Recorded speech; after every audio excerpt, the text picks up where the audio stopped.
What's going on, everyone? Today is another Cyberpunk 2077 gang lore video. And in this episode, we're going to talk about a rather unknown gang so far of the Cyberpunk game universe. If you want to learn more about some other gangs in the Night City, I will have those links in the description below. Now let's get into it. Who are the Scavengers of Night City? The exact number of scavs is unknown. Actually, a lot of their info is unknown right now.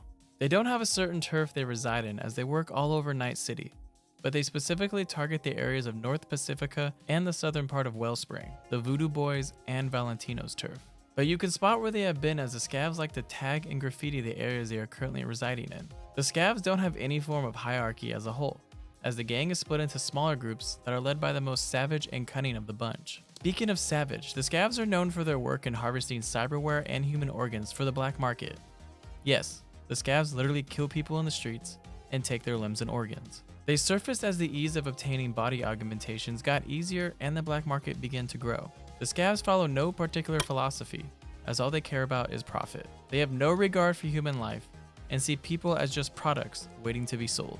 From the pictures, it appears that a group is at least 3 members, but they don't allow their few in numbers to detriment their reputation. If you are someone that crosses them, they know their reputation as merciless, immoral killers will aid them in striking fear into the rest of the population, and they will make a gnarly example of the person that thought they could fight them, to ensure that nobody does it again.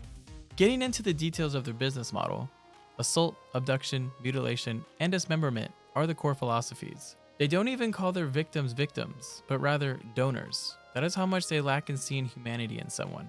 The person is just someone to be sold off. The bodies of their victims are mostly never found, as they like to use the entire body to make the most profit. And when they don't, the bodies are burned or left with the rats in the sewers. The scavs are the #1 main supplier of these low and illegal cyberware for the black market, other gangs, small-time criminals, and shady ripper dogs.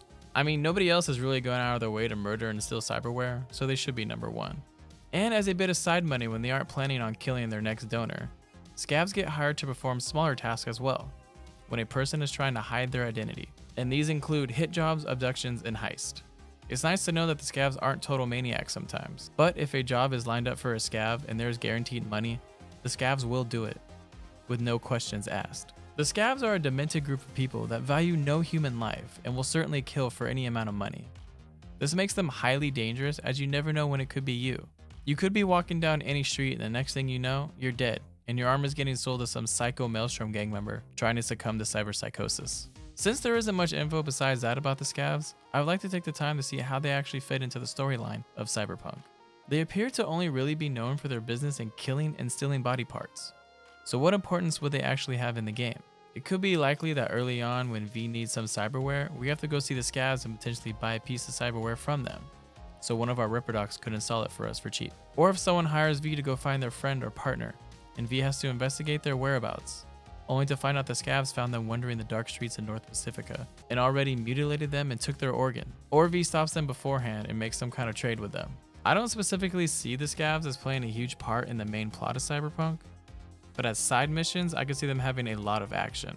They don't have a main leader, so if anything, it might be one well-known scav group that could be causing chaos around Night City. But you never know, and I could be completely wrong and V gets hired by a corporation because one of their main executives went missing in Japantown late at night, and the scavs wanted a huge paycheck. At this point, anything is possible. Let me know down in the description below how you think these ruthless killers fit into the story of Cyberpunk. And if you enjoyed this content, stick around for some more videos coming up, or check out the description below. Don't forget to sub so you don't miss out on any Cyberpunk lore or gameplay updates. And until next time, remember, always take it to the edge. It's the Cyberpunk way.